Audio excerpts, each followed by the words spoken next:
안녕하세요. 제목 그대로예요. 이래저래 결혼 준비한다며 잡다한 일 많았지만 최대한 간략하게 써볼게요. 전 연고지는 인천, 직업이 자유로운 편인 병원 간호조무사예요. 남친은 충남 거주 중 설비의 엔지니어, 나이는 둘 다 30대 중반입니다. 결혼을 앞두고 먼저 자리 잡기 위해 제가 충남으로 내려왔어요. 그게 벌써 5개월 전 일입니다. 남친은 어머니만 계시고 아버지는 10년 전 돌아가셨어요. 처음 시댁에 인사 갔을 때 어머니는 타지방에 계십니다. 그리고 애비 시어머니가 보험회사 팀장이세요. 인사 간 그날 처음 뵙는 자리에서 제 주민등록번호를 적어가시더군요. 처음에 너무 당황해서 남친을 쳐다봤지만 가만히 있는 남친 옆에서 어른 말을 무시하기도 그렇고 해서 주민등록번호만 알려드렸습니다. 저희 부모님과 저는 별로 친하지 않았어요.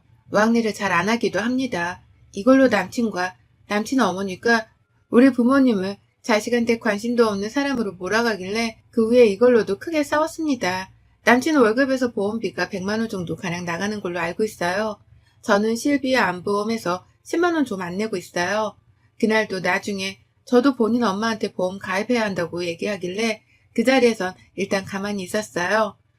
추후에 돌아오며 차에서 얘기했습니다. 우리 벌이에서 보험을 더 내는 건 아닌 것 같다 이랬더니 남친은 네가 벌어서 낼 것도 아니고 어차피 본인이 낼 건데 무슨 상관이냐며 얘기했었고요. 이런 이유로 처음 인사드리고 다녀와서 엄청 싸웠습니다. 그치만 어머니는 일이 보험 설계사니 나한테 물어볼 수도 있는 일이고 또 저를 마음에 안 들어하거나 결혼을 반대한 것도 아니니 그냥 넘어갔습니다. 상견례 때는 어머니가 타 지역에 계시기 때문에 저희가 있는 KTX역까지 오셔서 저희가 모시고 갔습니다. 가는 도중에 저희 아버지 일 얘기하시며 사업은 잘 되시니 차 몇 대 가지고 계시다며? 라고 노골적으로 물어보시더라고요. 아버지는 유조차 하세요. 저도 모른다고 얘기했고 기분은 나빴어요. 음식이 나오기도 전에 저희 부모님께 내가 있는 곳에서 결혼하면 우리 회사 올 사람 많지만 그건 좀 그렇고 옛날에는 신부 측 쪽에서 결혼했지 요새는 그런 거 없다. 결혼은 아들 회사 근처에서 할 것이고 주례는 하였거니 아버님이 이들을 위해서 한 말씀 해주시라. 날짜는 일요일은 예배가 있으니 안 하겠다. 예물 예단 아무것도 필요 없으니 서로 하지 말자. 라고 통보하시더군요. 이때도 너무 속상했지만 저희 부모님도 내색 안고 참으시기에 저도 그냥 넘어갔습니다. 그 이후 여기서부터 반지에게 서막이 시작됩니다. 상견례 후 다음날 애비 시어머니께서 다이아 반지를 해주시겠다고 전화 왔어요. 서로 하는 거 없기로 하자고 얘기가 끝난 상태여서 저는 거절했습니다. 부담스럽다고요. 근데 한사코 계속 얘기하시면서 내가 너 다이아 해줄 건데 아버지 사업은 어떠니? 아빠한테 말씀드려서 아빠 돈 없어지면 어쩔 수 없는데 우리 아들도 시계 같은 거 해달라고 말씀드려라. 이러시더라고요. 계속 거절해도 제 말은 듣지 않고 저 말만 반복하셔서 일단 여쭤본다 하고 끊었어요. 그 뒤로 이틀에 한 번씩 전화하셔서 계속 말씀하시더라고요. 남친한테 얘기했더니 그냥 안 하면 된다고 그렇게 말하고 중간에서 무슨 얘기를 했는지는 모르겠으나 나중에 남친 누나가 남친한테 그냥 내내하고 받으면 되는 건데 뭘 그렇게 엄마 마음 상하게 거절하냐? 라는 얘기를 하시더라고요. 그래서 그날도 싸웠습니다. 내가 어머님이 반지 준다는 거 거절한 게 아니다. 아빠한테 너 시계 해주라고 말하라는 게 싫은 거다 라고 하면서 싸웠습니다. 말씀을 드려야 하나 전전긍긍 하던 중에 엄마 아빠가 먼저 저희를 부르셨어요. 그래서 어머니가 하지 말자고는 말씀하셨지만 뭐 필요한 거 없으신지 말씀드리고 아빠가 예단 1000만 원, 시계 500짜리 해주신다고 말씀하셨어요. 다이아 반지 맞추러 간 날 아무튼 그 얘기 애비 시어머니께 전달했고 M을 맞춰주신다는 게 본인 사시는 지역에 아는 가게가 있으니 저희 보고 내려오라고 하시더라고요. 예단비도 전달해드려야 하니 내려갔습니다. 도착해서 저녁에 예단함 전달해드렸어요. 근데 애비 시어머니께서 그 자리에서 아버지가 보낸 예단비 1000만 원을 세시더라고요. 좀 당황했습니다. 이때 남친은 옆에서 네이버 검색해보면서 원래 봉채비는 다시 안 줘도 되네. 우리 엄마가 안 줘도 되는 건데 너 절반 딱 주려고 돈 세는 거다라고 얘기하는 겁니다. 이빨 반지 사건 가게에 갔는데 거의 어르신이 끼는 가락지가 많은 가게였어요. 이때만 해도 별 불만은 없었습니다. 저는 몰랐는데 저 맞춰주신다는 반지가 어머님이 끼시던 결혼 때 받으셨던 선부 다이아 리세팅에서 저 맞춰주시는 거였더라고요. 솔직히 좀 당황했어요. 다이아색이 노랗게 변했고 쓰던 거 물려주시는지는 몰랐거든요. 그리고 어머니 반지 되어 있던 금 녹이고 잠시 뒤에 주머니에서 어머니가 뭘 꺼내시는 거예요. 어머니 보험회사에서 받으신 반돈짜리 무슨 금이 있더라고요. 그것도 제 거에 녹이고 또 잠시 후에는 주머니에서 뭘 꺼내시는데 세상에 이빨이 어머니 금리 떨어진 걸 제 거에 녹이라고 하시더라고요. 그 사장님께서 한숨 쉬더니 이빨은 100% 금이 아니라서 쓰다 보면 금 성분이 없어서 녹일 수가 없다 하시면서 그냥 32,000원 현금으로 주셨습니다. 그 자리에서 솔직히 좀 불편했어요. 근데 갑자기 남친 반지도 맞춰주신다 하시더라고요. 커플링도 아닌데 남친은 커플링 중에서 남자 것만 해서 따로 맞춘다 하시더라고요. 제 거 말고요. 우리 아들 거는 입으로 해달라 했는데 사장님이 여기 반지 샘플에 있는 거는 3부짜리라서 입으로 하면 반지가 쭈그러들 수도 있다 라고 하셨습니다. 그래서 어머님이 그러면 최고 좋은 걸로 하고 크기도 높이고 우리 아들 최고 좋은 걸로 해달라고 그 얘기를 계속 하셨는데 솔직히 옆에서 서럽더라고요. 우리 부모님이라면 사위 될 사람 저렇게 대하지는 않으실 텐데 정말 속상했습니다. 결국 그날은 제 반지 50, 남친 반지 150 정도 나왔습니다. 거기다가 결혼식 전날 저희 집에서 자고 가신다고 하시더라고요. 15평 집인데 잘 곳이 없어서 원래는 누나네에서 자고 같이 오시는 줄 알았거든요. 누나네가 남친네랑 가까운 곳에 살아요.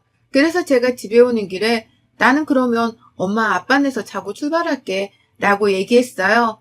그랬더니 우리 엄마 마음 불편하게 왜 그러냐고 그리고 아직 일어나지도 않은 일을 가지고 벌써부터 짜증내지 말아라. 스트레스 받는다. 이런 얘기를 했습니다. 결정적인 사건은 일하고 있는데 카톡이 하나 오더라고요. 제가 가입한 적 없는 보험회사에서 제가 고객 등록이 되었다고요. 바로 고객센터 전화해서 자초지종을 설명을 들었습니다. 그 지역 설계사분 모르세요? 하는데 어머니 계신 지역이더라고요. 그때 어머니가 제 정보를 무단으로 등록했다는 걸 알았습니다. 일단 취소해달라고 삭제시켜달라고 하고 전화를 끊고 남친한테도 얘기를 했습니다. 남친이 얘기해본다고 하더라고요. 그러고 좀 있다가 바로 어머니한테 전화가 오더라고요. 네가 뭔데 보험 알지도 못하면서 그깟 9만 원 내는 거 제대로 돈 보험도 아닌데 내가 내 사이 보험도 알아서 다 해주는데 네가 뭔데 우리 아들 시켜서 나한테 전화를 하게 하냐? 이런 얘기를 하시더라고요. 그래서 최대한 정중히 제 보험은 제가 알아서 하겠다고 더 보험 들고 싶지 않다고 하고 대충 마무리 짓고 끊었어요. 그러고 나서 저녁에 얘기를 했습니다. 남친은 너 때문에 어머니가 잘릴 뻔한 거 겨우 심할서 쓰고 넘어갔다고. 사랑하는 사람을 낳아준 부모님에게 감사함이 없고 고부 갈등이 너무 심해져서 내가 어떻게 할 수 없다. 엄마가 결혼하지 말라고 난리라고. 라며 헤어지자더라고요. 저도 더 듣고 싶지 않고 어처구니 없어서 알겠다 했어요. 저번 주 주말 엄마 생신 겸 모인 가족 모임에서 말씀드렸고요. 솔직히 지금 마음은 너무 홀가분해요. 그렇지만 아빠는 많이 화나시고 미리 얘기를 안 했다며 속상해 하시고 엄마는 지금도 전화하면 목소리에 울음부터 섞여 있습니다. 긴 글 읽어주셔서 감사합니다. 다른 건 다 괜찮은데 부모님하고 가족들한테 미안한 마음이 크고 파혼하길 잘한 거겠죠? 너무 심란하고 속상한 마음뿐입니다. 부모님 마음을 어떻게 위로해드려야 할지 제 머리로는 생각이 나질 않아요. 여러분의 고견을 듣고 싶습니다. 추가입니다. 댓글 감사합니다. 내용은 잘 봤어요. 왜 참았냐는 얘기들이 많은데 제가 남친보다 나이가 어린 것도 아니고 조건이 많이 떨어진다고 생각을 했기 때문이에요. 부모님께 결혼해서 잘 사는 모습 보여드리고도 싶었고 저는 저렇게 결혼 준비해본 게 처음이라 저게 비상식적인 거라고 생각을 잘 못했던 것도 있어요. 어머니가 결혼하지 말라 하시고 이런 얘기를 하신 걸 남친은 저한테 고스란히 전달했는데 그쪽 어머님은 그런 걸 모르시더라고요. 문자로는 우리 아들이 파혼까지 생각한다니까 네가 잘 달래고 나랑 잘 지낸다고 얘기하라고 잘 맞춰주라고 그런 얘기를 하시고요. 아무튼 시간이 있어서 쓴소리 해주신 분들께 너무 감사합니다. 앞으로는 이렇게 부당한 대우 참고 부모님 마음에 대못 박는 일 없도록 할게요. 일단 물어보시는 분들 많은데 그날 일요일에 엄반에서 오자마자 얘기를 했어요. 네가 나중에 어머님한테 돈 받고 나도 우리 아빠 돌려드려야 하니 500 먼저 주면 안 되겠냐 했더니 돈이 없어서 월요일에 은행 가서 예금을 깨고 준다더군요. 알겠다 했어요. 근데 한참을 핸드폰 하더니 한 3시간 정도 지난 후 계좌번호 물어보고 입금해 주더라고요. 받았고 아버지께 돌려드렸어요. 걱정해 주셔서 감사합니다. 바보 같던 내 자신을 반성하며 바보같이 사라질 때마다 읽으면서 반성할게요. 감사합니다, 여러분. 그리고 파혼당한 거라 답답하실 수 있는데 저도 다 따지고 제가 먼저 잘 생각해보라고 제안한 거예요. 난 네가 엄마랑 척지고 천륜을 끊게 하고 싶진 않다고. 너 없어도 행복할 수 있을 것 같은데 결혼하면 불행할 것 같다고요. 남친이 전날에는 다 네 말이 맞아서 자기가 미안하다고 할 말이 없다고 하더니 그 다음날 말 바꿔서 본인 엄마는 절 좋아하고 편하게 생각해서 그러는 건데 제가 어머니를 고깝게 생각해서 그런 거라고 하더라고요. 저도 더 들을 말 없어서 알겠다고 했고요. 고구마 먹여서 죄송해요. 여러분의 생각은 댓글로 남겨주세요. 오늘도 시청해 주셔서 정말 감사합니다.